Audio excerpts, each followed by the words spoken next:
الحمد لله رب العالمين الرحمن الرحيم مالك يوم الدين إياك نعبد وإياك نستعين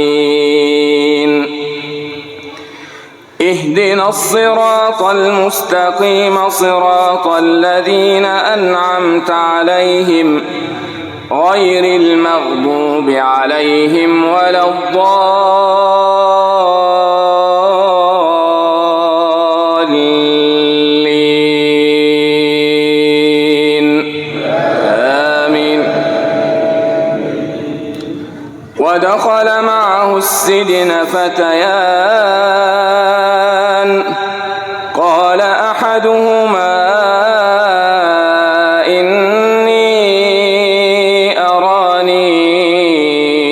أعصر خمرا وقال الآخر إني أراني أحمل فوق رأسي خبزا تأكل الطير منه نبئنا بتأويله إنا نراك من المحسنين. قال لا يأتيكما طعام ترزقانه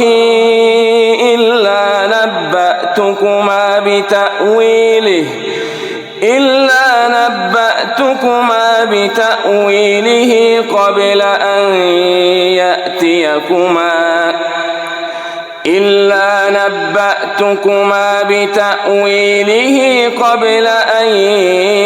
يأتيكما ذلكما مما علمني ربي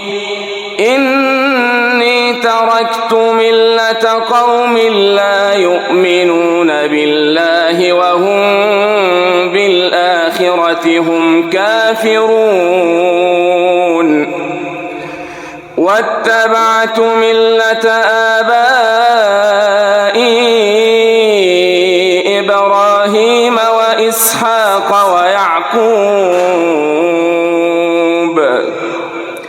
ما كان لنا أن نشرك بالله من شيء ذلك من فضل الله علينا وعلى الناس ولكن أكثر الناس لا يشكرون.